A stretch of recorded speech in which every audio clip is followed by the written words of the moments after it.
Hello all my awesome crafty friends. I'm Donna from Mason Creations, etc. My crafty friend Cindy Kay presented me with a challenge. She asked me to take a plain plastic tray from the Dollar Tree and transform it into something beautiful. Well, challenge accepted. So if you're ready, let's make a mess. Okay, here's my plain, nothing special plastic tray from Dollar Tree. I missed filming it, but I made sure the tray was clean and free of fingerprints by wiping it down with an alcohol wipe. I'm going to brush on Polyvine's multi-surface lacquer. This is a great primer for any shiny surface, such as glass or ceramic. I'm using the dead flat finish because I want to remove the shine. This will give paint or decoupage glue a great surface to adhere to.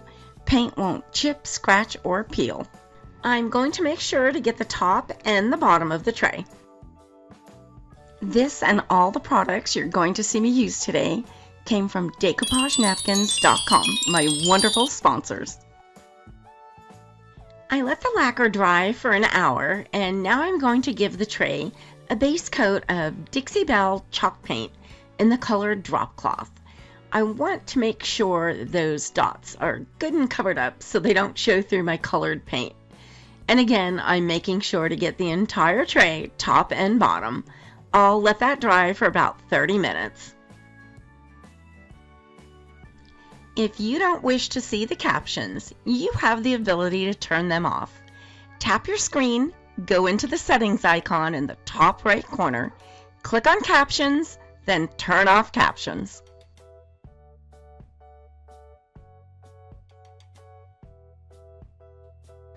Now it's time for my beautiful paint. I'm using Pentart paint in the color Country Green. I love this color. It gives kind of a vintage vibe. Pentart paints are my favorites and I use them a lot. They go on so smooth and creamy. I'm going to give this tray 2 coats to make sure the color is rich and deep. And of course, I'll make sure to paint top and bottom. I'll let it dry 30 minutes between coats and another 30 minutes after the second coat.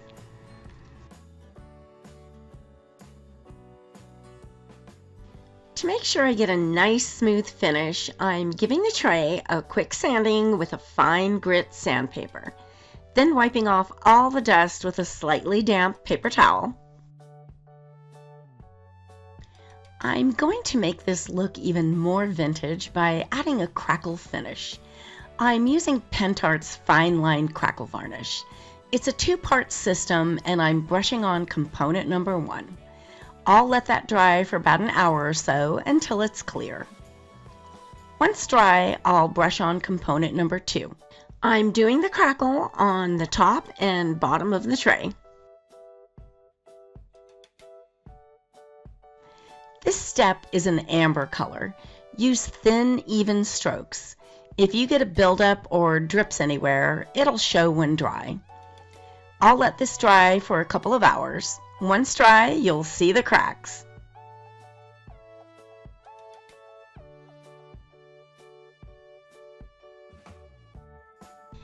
After using Fine Line Crackle Varnish, you cannot use any water-based products. It will ruin your crackle finish.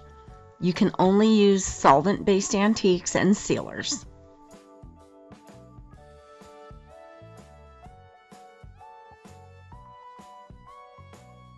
This is a texture mat, and you can use them to make some really pretty laces for your projects. I'm spreading some texture paste over the design I'm going to use, and then scraping off all of the excess. It'll remain in the cutout texture area. I'll let this dry 5 to 6 hours.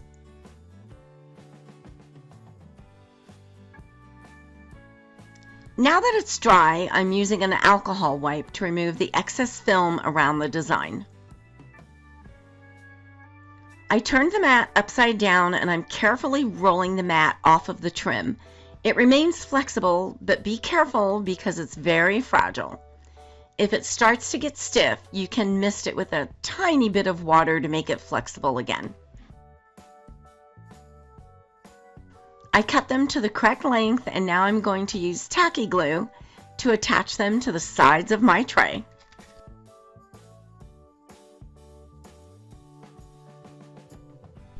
If you're enjoying this video, please let me know by hitting that like button. And why not share this with a friend? Thanks for doing that.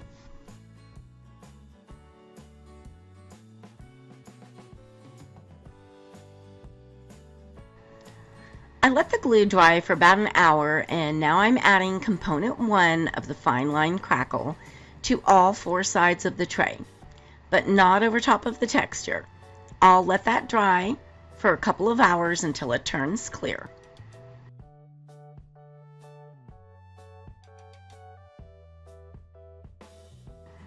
It's dry now, so I'm going to add component 2, but this time I'm putting it over the entire side, including the textured trim. Component 2 dries very shiny, so I need it over top of the trim for when I add some antiquing. It's very porous and would grab onto the antique. I want to be able to wipe some of it away. Okay, everything is dry, and now it's time to have some fun. I'm brushing on some mica powder in a bronze color. Mica powders are so beautiful. They are iridescent and shimmer in the light. And they work great as an antique for fine line crackle. I'm using an old eyeshadow brush to apply it, and a soft cloth to remove the excess. It stays just in the cracks for a gorgeous look. I did the top, bottom, and all 4 sides of the tray. This tray now looks more like vintage porcelain than plastic.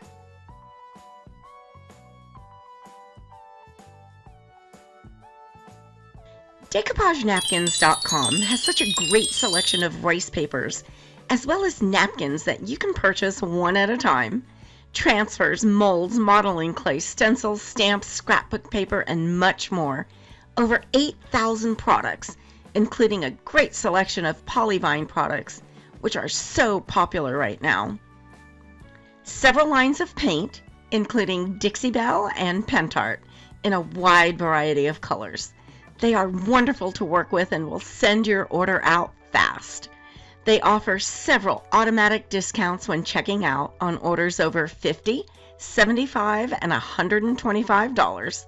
Subscribe to their newsletter by entering your email address, and you'll receive 10% off your next order.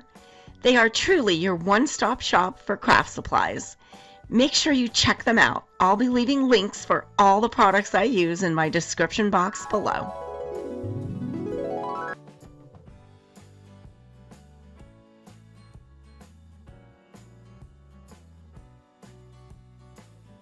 I'm going to give the entire tray, top and bottom, a coat of clear varnish. I'm using Pentart clear varnish in a gloss finish. It's solvent-based, so it's safe to use over the fine line crackle finish. This will need to dry for a couple of hours. The best way to clean your brush after using the Pentart varnishes is with good old-fashioned turpentine. I tried other solvent cleaners like paint thinner and mineral spirits, but the only one that cleans your brush well is the turpentine. I put a little in a glass jar and soak my brush overnight, then wash with soap and water the next day. I let this dry overnight. I'm going to use some Magnolia Blossom rub-on transfers. If you've never used rub-on transfers, they are so cool. I cut up a bunch of the designs so I could decide exactly where to put them and which ones I wanted to use. I decided on one of the branches of blossoms and one small set of leaves, because sometimes less is more. I pulled off the paper backing and laid them down where I wanted them. Make sure you stick around. We're going to be doing something very interesting with casting resin in just a little bit. As you're rubbing with the wooden stick that's provided in the package, the transfer picture attaches to your object and the top piece of plastic just peels away.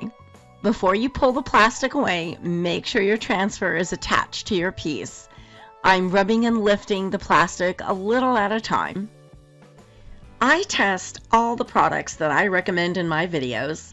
I won't recommend anything that I haven't used myself and prefer. If I'm recommending it, you can bet it's a great product. Each product will be listed in my description box below and will have a blue link to make it easy for you to find. Any of the links I provide are safe for you to click on. After I pulled off the last of the plastic, I used it to rub over the transfer to make sure it was firmly attached. The transfers were having a little trouble sticking and coming off the plastic, which was no fault of the transfers. It was because I was transferring them onto a glossy surface, and the Pentart glossy varnish is really glossy. So here's my solution to this. I did several tests and found that they attached much easier and seamlessly to a matte surface. My suggestion to you is to use the Pentart varnish in a matte finish just on the bottom where the transfers will be. After you attach the transfers, you can put the gloss varnish on top. That will be a perfectly seamless application. I still got them on there, it just took a little extra rubbing, and they do look beautiful. I'm going to do a little more antiquing using Pentart Antique Paste in the color Umber.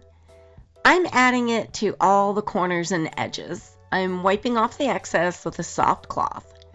This adds to that vintage look. I'm working on some great spring projects for the upcoming weeks.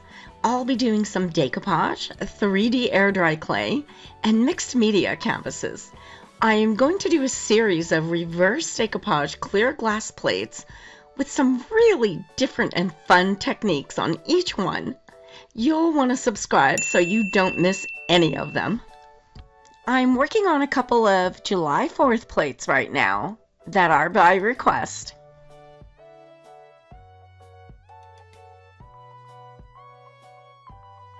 I added another coat of the Pentart gloss varnish over the entire tray to protect everything I have done.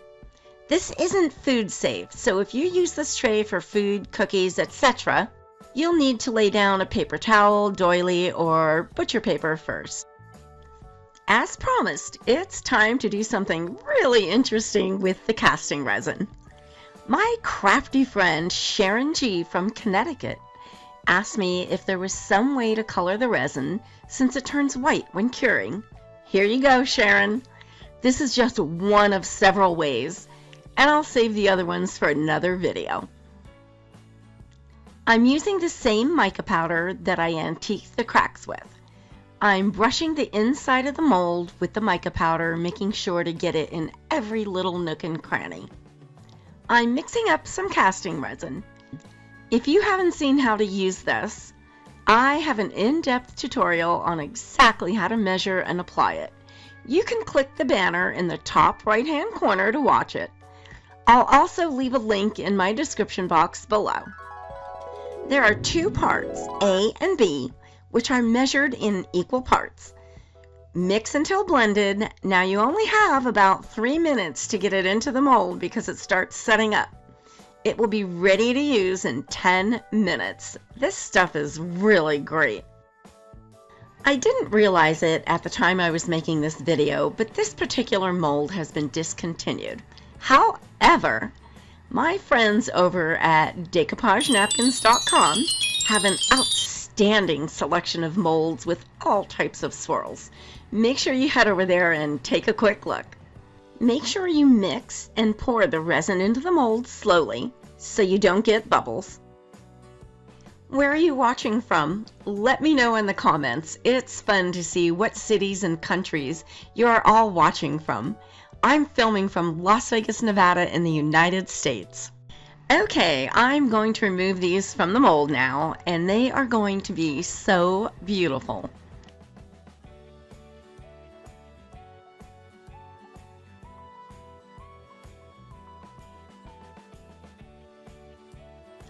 Isn't this a really cool way to color your resin pieces? I love the way the resin unmolds. It's so easy and nothing breaks off. The details it captures from the mold is just incredible. Now I'm going to add some lowlights and some highlights with some metallic rubs.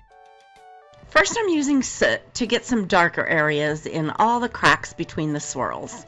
I'm wiping off any excess that gets on the top so it stays just in the deep crevices.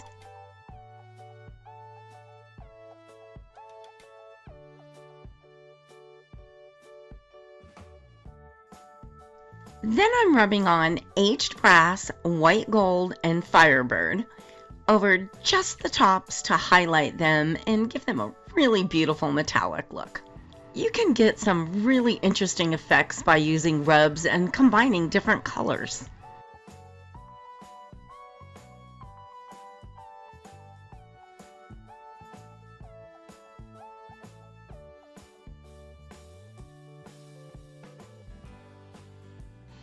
If you'd like to be notified anytime I upload a new video, click the bell.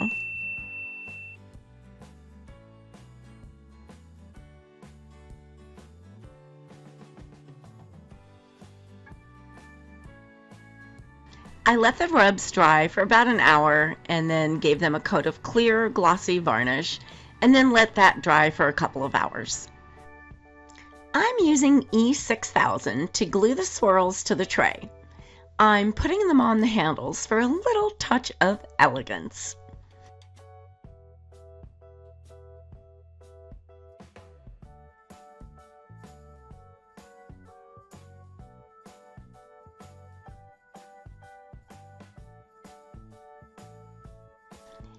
Any glue that squeezed out from under the mold, I quickly removed with a toothpick.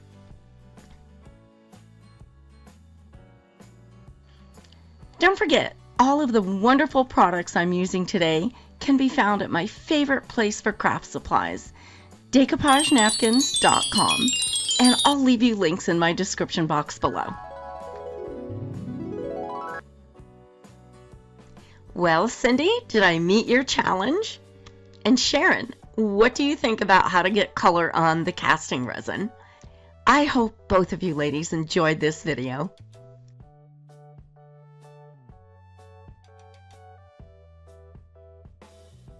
I put together a playlist of some other tutorials you may enjoy. Click the picture on the right to be taken directly to that playlist. I'm so happy you were here with me today, and thanks so much for watching. I can't wait to see you all next week. I'm working on a new project with you in mind. You can subscribe by clicking my picture in the top right corner.